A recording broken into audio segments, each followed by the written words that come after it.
Boa tarde, pessoal. Hoje aqui no GFX nós estamos com o professor Gessé Carlos Dias Júnior, que vai apresentar o tema Treinamento com restrição de fluxo de sangue, História, Ciência e Aplicabilidade. Seja bem-vindo, professor Gessé. Ótima palestra. Muito obrigado pelo convite aí, Antônio Gomes. Então, a proposta hoje é falar sobre o treinamento com restrição de fluxo de sangue, essa parte histórica, né, de onde ele surgiu, a ciência por trás dessa metodologia, que, ao meu ver, é uma metodologia revolucionária, e a aplicabilidade prática, né? O que pode ser feito no âmbito de melhora da saúde, melhora da performance e desempenho. Então, falando, quem descobriu, né? Onde foi descoberta essa metodologia de oclusão vascular? O nome oclusão vascular é um nome que eu vou falar para vocês que é meio de mercado, assim, né? Mais ou menos na década de 60, especificamente em 1966, esse senhor aí de braços fortes aí, o Dr. Sato, Yoshiaki Sato, ele estava fazendo as práticas dele, práticas religiosas, e ele estava em uma posição sentado, onde ele prendia a circulação das pernas, né? E aí ele viu que os músculos gastrocnêmicos ficavam mais enrijecidos, né? Ele sentia que estava diferente. E aí, quando ele levantou, ele viu que ele teve uma sensação muito similar com o que ele tinha quando ele fazia o treinamento de força dele, de alta intensidade, que inclusive ele era atleta, né? Ele era fisiculturista. Ele sentiu que teve algo diferente, assim, e aí ele pensou que tudo isso estava atrelado à diminuição do fluxo de sangue na musculatura, né? Bom, aí ele começou a garrotear ele mesmo. Ele ele garroteava as pernas e os braços e realizava treino na casa dele, na academia, com diferentes intensidades e de diferentes formas. Ele foi testando e, bom, nesse processo aí, mais ou menos em 1967, ele teve um problema. Por causa disso, ele foi parar no hospital, teve um problema de trombo, né? Acabou indo para o hospital, mas aí ele retornou, continuou as pesquisas dele com a oclusão vascular, com a restrição de fluxo, e aí posteriormente ele sofreu um acidente, né, onde ele quebrou a perna. E aí depois que ele sofreu esse acidente, ele colocou lá o gesso, o médico falou para ele fazer fisioterapia e tal. E aí, em vez de ele usar a fisioterapia tradicional, ele usou um método dele de restrição de fluxo, ou de oclusão muscular. E aí, quando ele voltou no médico, que o médico foi examiná-lo, a perna dele que foi quebrada, que foi acidentada, ela estava maior, estava com mais massa muscular do que a outra perna. E foi aí que o método ganhou os olhos da ciência, né? Porque ele começou a publicar, tal, falar da metodologia dele, que se chama KATSU, né? E aí a ciência começou a olhar com curiosidade sobre esse acontecimento, né? Bom, então hoje na literatura não, no mercado em si, hoje a gente vê as pessoas falando de treinamento com oclusão vascular, né? Quando na realidade há uma diferença entre a oclusão vascular e a restrição do fluxo sanguíneo, tudo bem? Então, quando eu falo de oclusão vascular, eu estou realizando uma manobra onde eu fecho o fluxo venoso e também eu interrompo o fluxo arterial. Há uma oclusão total do membro. Essa oclusão é feita com um esfigmomanômetro, como vocês podem ver aí na foto do lado esquerdo. Esse tipo de manobra de oclusão vascular a gente usa para fazer um negócio que se chama pré-condicionamento isquêmico ou condicionamento isquêmico, onde a gente fecha e abre o fluxo, né? Por algum tempo ele é fechado, interrompido, depois ele abre novamente, depois essa manobra é repetida algumas vezes, para oferecer algumas respostas interessantes na musculatura, que eu vou falar posteriormente, tá? Essa manobra é diferente da restrição de fluxo sanguíneo. O treinamento com restrição de fluxo sanguíneo, alguns trabalhos mostram a efetividade dele na resposta de melhora da força e da massa muscular. Quando você exercita o músculo com a oclusão venosa e a diminuição do fluxo arterial, ou seja, ainda chega sangue no músculo que está sendo exercitado, mas esse sangue não é interrompido, ele é apenas diminuído, aí nós temos sim uma estratégia que nós chamamos de restrição de fluxo de sangue. Então, há uma diferença, né? O ideal não é treinamento com oclusão vascular, o ideal é o treinamento ser realizado com restrição de fluxo sanguíneo, mas há também a oclusão vascular, uma forma de potencializar respostas que estão vinculadas à melhora da capacidade da força e da hipertrofia.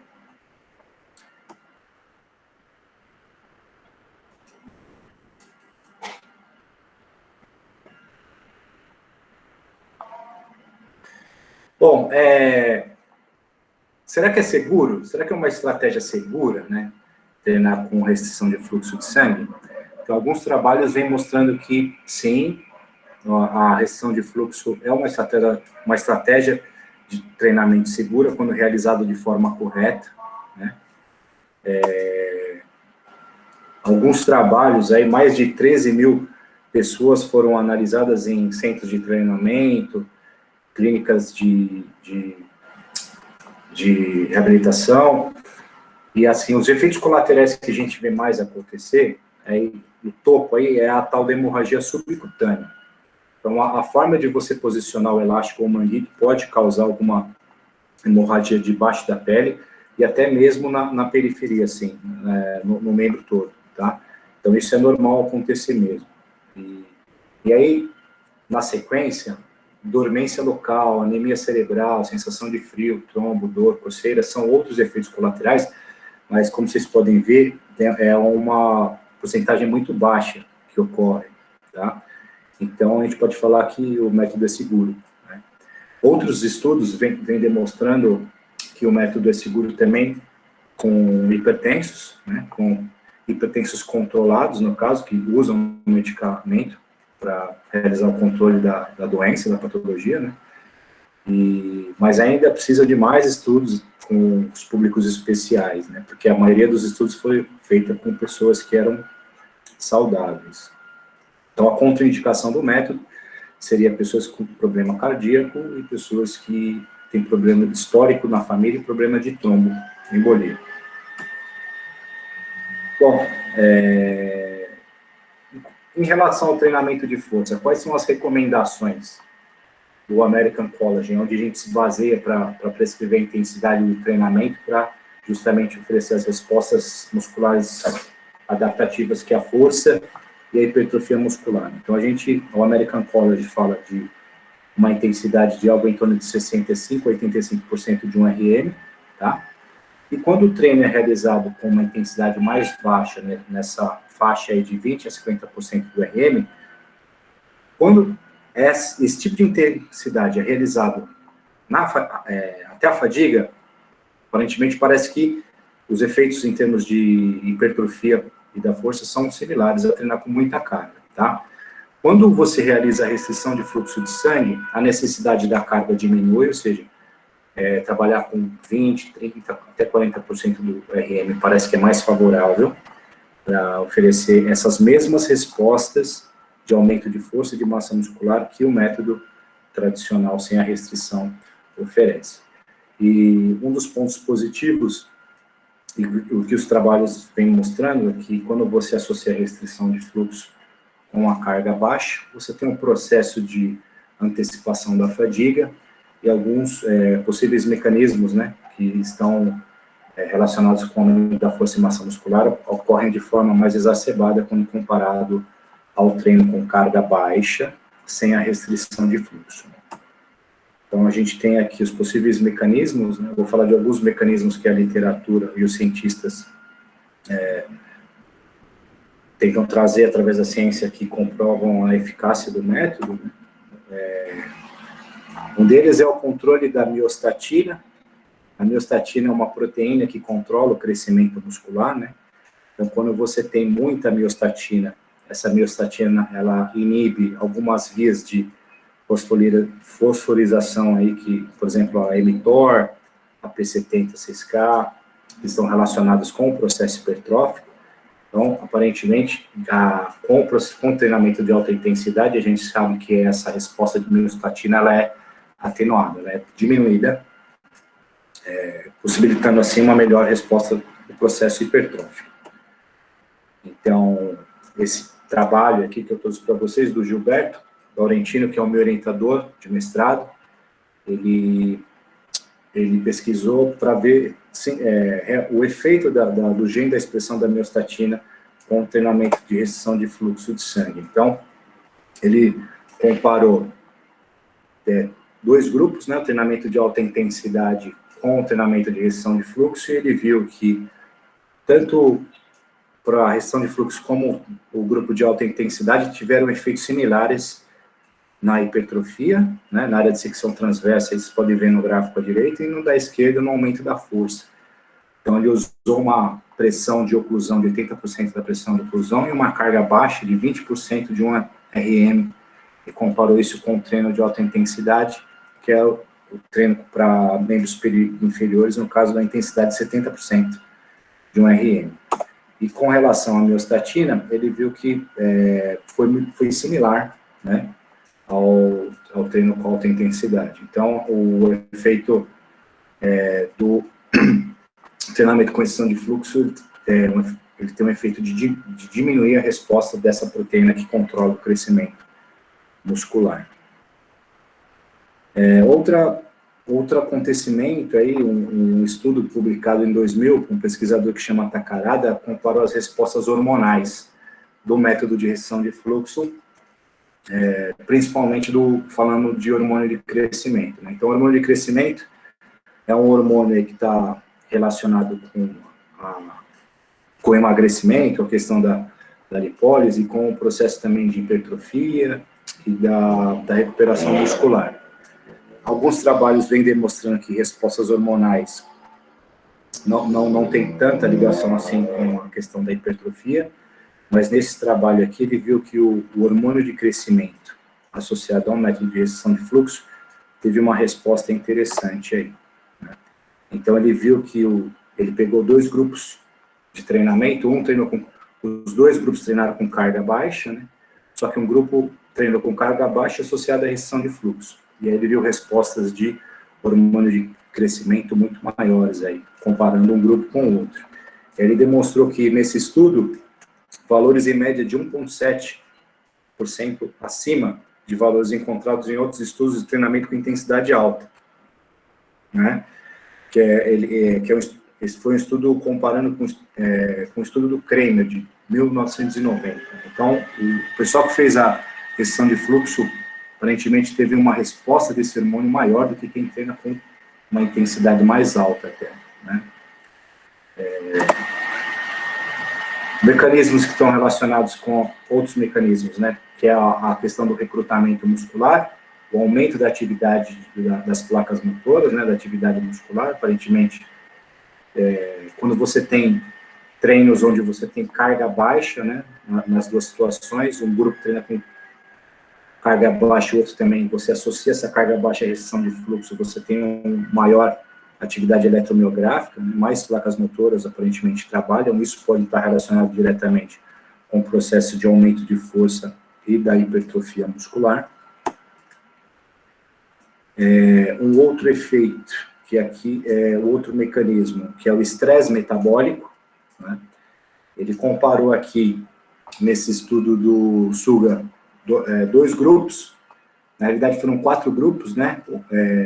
Um grupo treinou com carga alta, 2 grupos treinaram com restrição de fluxo, sendo que um grupo treinou com a restrição de fluxo ocorrendo durante todo o processo contrátil, durante a realização do exercício e na pausa também, e o outro grupo treinou com a restrição de fluxo só quando realizava a contração, e na pausa eles soltavam, deixavam um fluxo solto, né, entrar o fluxo arterial normal. E aí eles viram que o grupo que fez a restrição de fluxo de sangue intermitente teve um estresse metabólico muito similar ao grupo que treinou com alta intensidade, né? Então, o grupo que manteve a oclusão durante a restrição de fluxo, durante a pausa entre as séries, teve efeitos similares aí na questão do estresse metabólico. E aí a gente não sabe ao certo se esse estresse metabólico é aumentado porque aumenta a solicitação das fibras do tipo 2, né? Ou se tem algum mecanismo aí vinculado apenas à restrição de fluxo de sangue.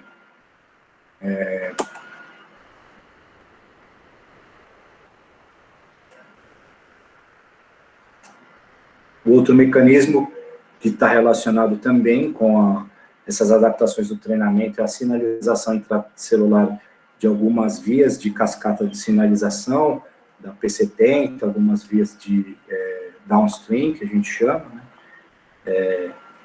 Esse método de restrição de fluxo, aparentemente, quando realizado, ele estimula algumas vias de sinalização, e a mais importante que esse trabalho vem trazendo é a via que chama S6K1, que ficou aumentada no grupo que fez o treinamento com restrição de fluxo, e o outro grupo que não teve a restrição de fluxo, ambos os grupos com carga baixa, né, eles não tiveram a sinalização dessa via que está relacionado com a hipertrofia muscular.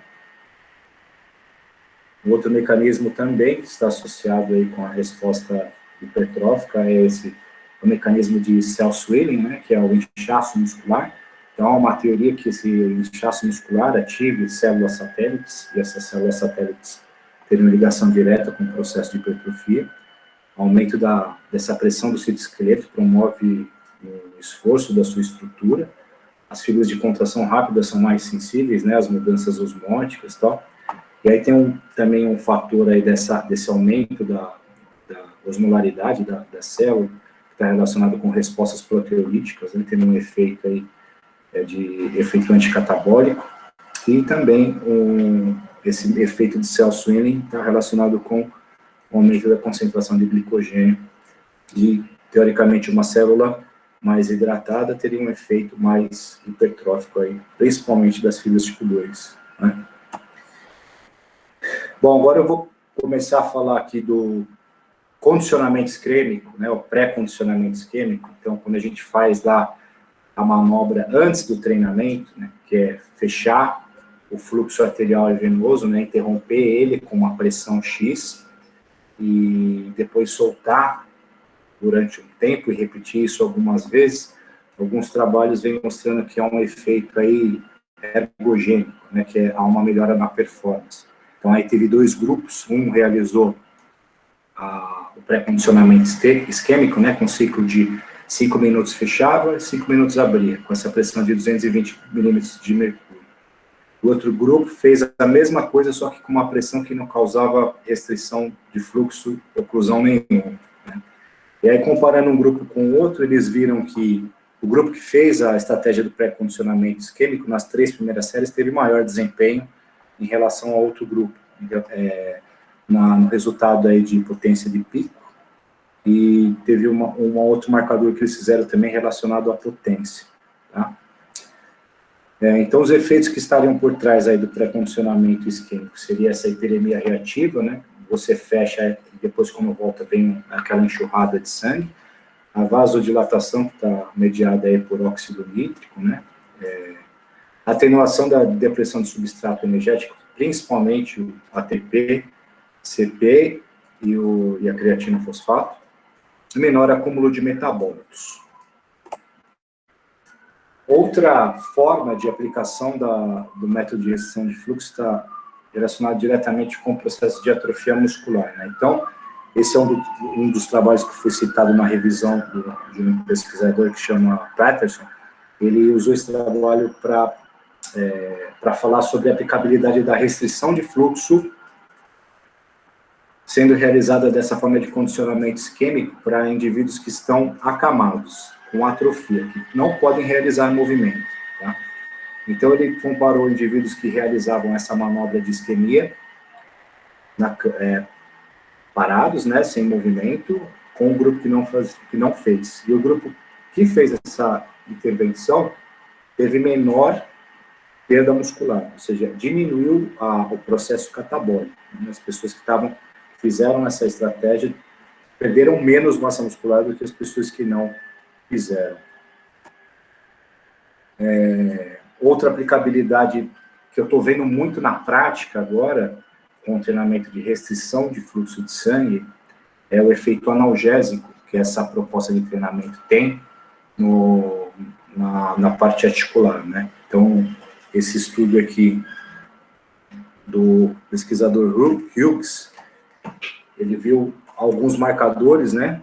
E aí eu vou mostrar para vocês apenas um, que é a beta-endorfina. Então, ele comparou lá 4 grupos. Um grupo treinou com intensidade baixa, sem a restrição. O outro treinou com intensidade alta, né, que seria o treino padrão ouro aí para as adaptações do treinamento, aumento da massa muscular e da força. E teve 2 grupos que treinaram com restrição de fluxo. Um grupo treinou com 80% da pressão de oclusão e o outro grupo treinou com 40% da pressão de oclusão, né? E ambos os grupos que treinaram com restrição de fluxo tiveram aí efeito de tempo, efeito na resposta dessa beta-endorfina, né? Ou seja, a dor muscular, a dor foi menor para esses 2 grupos. Então, a gente vê através desse trabalho que, independente da intensidade com que ocorre o aperto, a restrição de fluxo, qualquer um desses apertos, tanto forte ou fraco, tem efeito positivo aí no combate à dor articular. Outro trabalho aqui, bem interessante, pessoal, que acho que é um trabalho que a gente consegue levar bastante para a prática, né? Foi um trabalho feito com mulheres idosas, né? Onde eles usaram como sobrecarga elásticos, né? Então, um grupo realizou treinamento de força resistido com elástico de baixa intensidade. O outro grupo realizou treinamento resistido com elástico com uma intensidade um pouco mais alta, tá? O esforço era maior, a tensão do elástico era mais forte.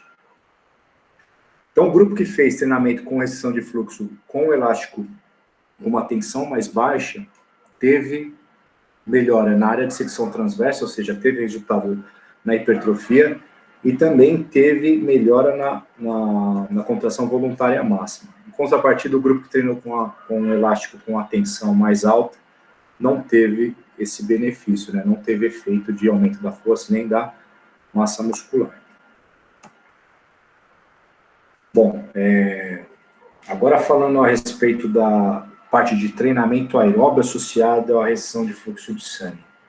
Então, um trabalho aí que ficou famosão aí logo quando foi na época de 2005, onde eles compararam o treinamento de força tradicional com cargas altas com outro grupo de pessoas que fizeram um treinamento com restrição de fluxo de sangue, caminhada apenas, né? Eles viram aumentos similares aí em relação à força muscular e à hipertrofia entre essas 2 condições. E do lado direito aqui a gente vê um trabalho com atletas que realizaram treinamento com restrição de fluxo. Inclusive, esse trabalho é um trabalho interessante porque a restrição de fluxo foi feita não com manguitos de controle de pressão, e sim com bandas elásticas, né? E eles viram que o grupo que fez a restrição de fluxo de sangue, comparado com o grupo que não fez, teve melhoras em relação ao VO2 nesses atletas de remo. Quando eu falo em treinamento aeróbio e restrição de fluxo de sangue, houve aí esse trabalho de revisão sistemática e meta-análise, onde comparou os efeitos agudos dessa proposta de treinamento, né, que é a associação do aeróbio de baixa intensidade com a restrição de fluxo, e eles viram que a restrição de fluxo, quando associada ao treinamento aeróbio de baixa intensidade, se torna mais intenso do que um treinamento aeróbio de intensidade moderada e muito similar às propostas de treinamento de alta intensidade que a gente vê que o pessoal está usando agora para emagrecimento, para melhorar o VO2, né? E aí a gente, então, tem uma ferramenta de atuação de trabalho muito legal, porque tem todo o processo de adaptação, né, aguda, do treinamento HIIT, e você não precisa de tanta intensidade, usa uma intensidade mais baixa para promover esse tipo de treinamento, né.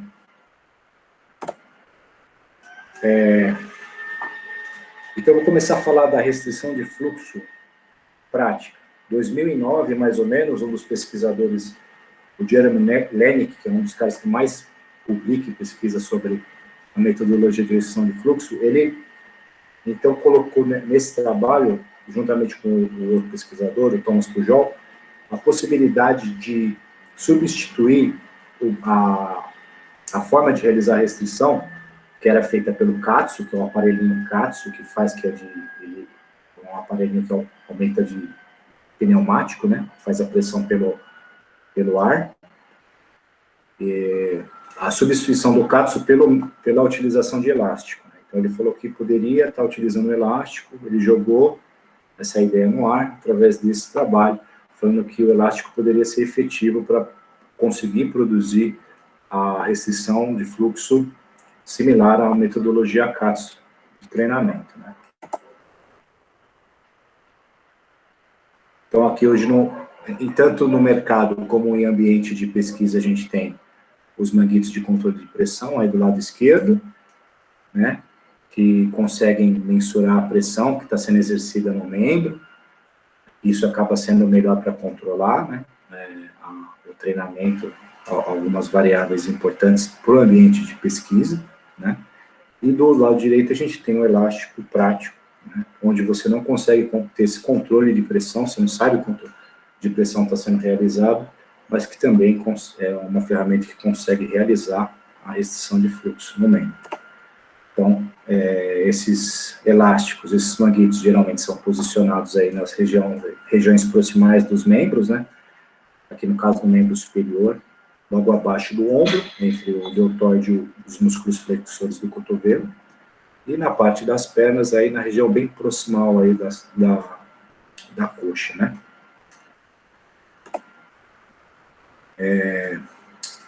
Então, a minha tese, o meu trabalho de mestrado, grande parte dos trabalhos que o nosso grupo pesquisa, nos últimos anos, foi entender, querer descobrir se o manguito de controle de pressão tinha a mesma funcionalidade, ou poderia ser substituído, no caso, pelo elástico, né, que é o manguito prático. Então, essa foi minha tese de mestrado. E aí eu quis provar que os dois manguitos, numa mesma percepção de aperto, eles teriam a mesma condição de realizar a pressão de oclusão e as respostas fisiológicas necessárias para obter o ganho, né, a melhora da força e da massa muscular. E os dados do meu trabalho demonstraram que realmente eles são muito similares, né, e podem oferecer principalmente melhora na resposta hipertrófica. A força melhora também, mas não tanto quanto a utilização do método padrão ouro, que é o método de cargas, quando você usa cargas mais altas, né, mais pesadas. Então, aqui eu tenho um dos trabalhos usando as bandas elásticas, né, do Jeremy Lenick. Ele quis ver algumas adaptações agudas, respostas agudas com relação ao treinamento de restrição, usando bandas elásticas, o método prático, né? E ele viu que quando dois grupos usando a mesma carga, ou seja, carga baixa, um grupo faz a restrição de fluxo com o método prático e o outro não, o grupo que faz o método prático tem aumento da frequência cardíaca, é diferente, a frequência cardíaca sobe mais, em comparação com o grupo de controle, que não teve o elástico, e também a percepção subjetiva de esforço, ou seja, o exercício fica mais difícil quando realizado com a restrição prática, quando comparado com o grupo que não fez o uso do elástico. Em 2013, um pesquisador chama Jacob Wilson quis investigar o exercício de membros inferiores com a utilização também da banda elástica e quis entender o dano muscular, né? O que é a resposta do dano muscular com a utilização do método de restrição de fluxo. Então, nesse trabalho, ele publicou a escala, que seria a escala de percepção de aperto, para ser aplicada e utilizada com a metodologia de restrição de fluxo prática, onde ele colocou que o 0 seria o aperto T1, sem aperto, o 10 seria um apertado, muito apertado, com desconforto, né, sentindo dor na região do aperto, e o 7 seria apertado, sem desconforto. E a indicação para ser realizado o treinamento seria nessa percepção 7 de 10, e não 10 de 10. Né? Então, o treinamento deve ser realizado entre 7, alguns autores falam entre 6 e 7 da escala de Wilson. Então, o que ele demonstrou no trabalho dele? Que dentro dessa escala 7 de 10, havia fluxo arterial ainda, né, em todos os sujeitos que participaram do estudo, só que o fluxo venoso estava interrompido, que é o que nós queremos fazer com o método de restrição de fluxo. Em contrapartida, com o aperto 10 de 10, grande parte dos sujeitos do estudo estavam totalmente ocluídos, né, tanto fluxo arterial como venoso, e algumas pessoas, né, mesmo no aperto 10 de 10, ainda apresentavam um fluxo arterial, né, ainda tinha um pouquinho de fluxo arterial passando.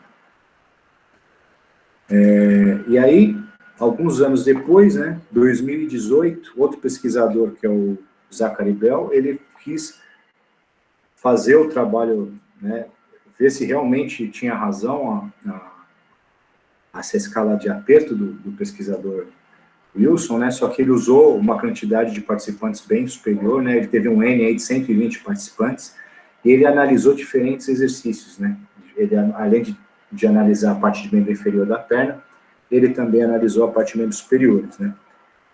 E aí ele viu que dentro dessa percepção 7 de aperto, para os membros superiores, os indivíduos, em média, estavam incluindo mais ou menos 82% da pressão de oclusão, e não, eles não estavam ocluídos, né, totalmente, estava só com restrição de fluxo. E na parte de membros inferiores, houve aí, em média, uma restrição de fluxo de 70% da pressão total de oclusão, né. E o que nós sabemos hoje? Hoje que a gente tem que ter uma certa quantidade de restrição de fluxo para oferecer as respostas que a gente procura com o treinamento, que é a melhora da força e da hipertrofia. Então, quanto maior é a pressão, ou seja, mais próximo de 70% a 80% da pressão de oclusão, menor é a quantidade de peso que a gente precisa usar para oferecer essas respostas, tá? Contrapartida, quando você tem o inverso, pressões mais baixas, né, 40% da pressão de oclusão, que é apertado, mas nem tanto, há uma necessidade de que essa carga seja aumentada um pouquinho. Se aproxime mais de 30%, 40% de um RM, né? Então, aparentemente, esse método prático, nessa percepção 7, ele aperta muito próximo da quantidade de pressão necessária para você trabalhar com cargas de 30% abaixo, né, de 20% a 30% de um RM. Intensidades bem baixas, no caso. O que eu queria mostrar para vocês, que vários outros trabalhos foram publicados, falando do método de restrição prática usando bandas elásticas, né, então, tem 3 trabalhos aí, um deles mostrando o efeito aditivo, né, da força e hipertrofia, ou seja, o pesquisador pegou indivíduos bem treinados em idade colegial e ele fez treinamento de força. Em conjunto, um grupo fez, além do treinamento de força, exercícios também com cargas baixas e restrição de fluxo, e teve um efeito melhor, né, aditivo. Esse grupo ganhou, além de ganhar mais hipertrofia, também teve mais força. Um outro estudo foi feito, esse estudo do meio, também pelo mesmo pesquisador, ele demonstrou que o grupo que fez a restrição de fluxo acabou ganhando até mais força do que o grupo que treinou com carga alta, que é um resultado meio estranho que a gente vê, mas foi o que ele demonstrou aí no estudo dele. E um estudo aí, esse último, feito pelo Thomas Bjornsen, que é um grupo que faz pesquisa lá nos países escandinavos, lá. Ele pegou uma amostra de atletas, né, e realizou também um estudo em blocos, uma periodização em blocos, onde os indivíduos treinavam a restrição de fluxo durante 5 dias direto, e o outro grupo treinava de forma alternada a força, com carga alta, e na outra semana um grupo treinava alternado, força, uma semana, e carga baixa com restrição na outra, e um outro grupo treinava força durante todo o período de treinamento. Ele viu que o grupo que alternou o treinamento de força com o treinamento de restrição de fluxo teve mais hipertrofia nas fibras tipo 1, né?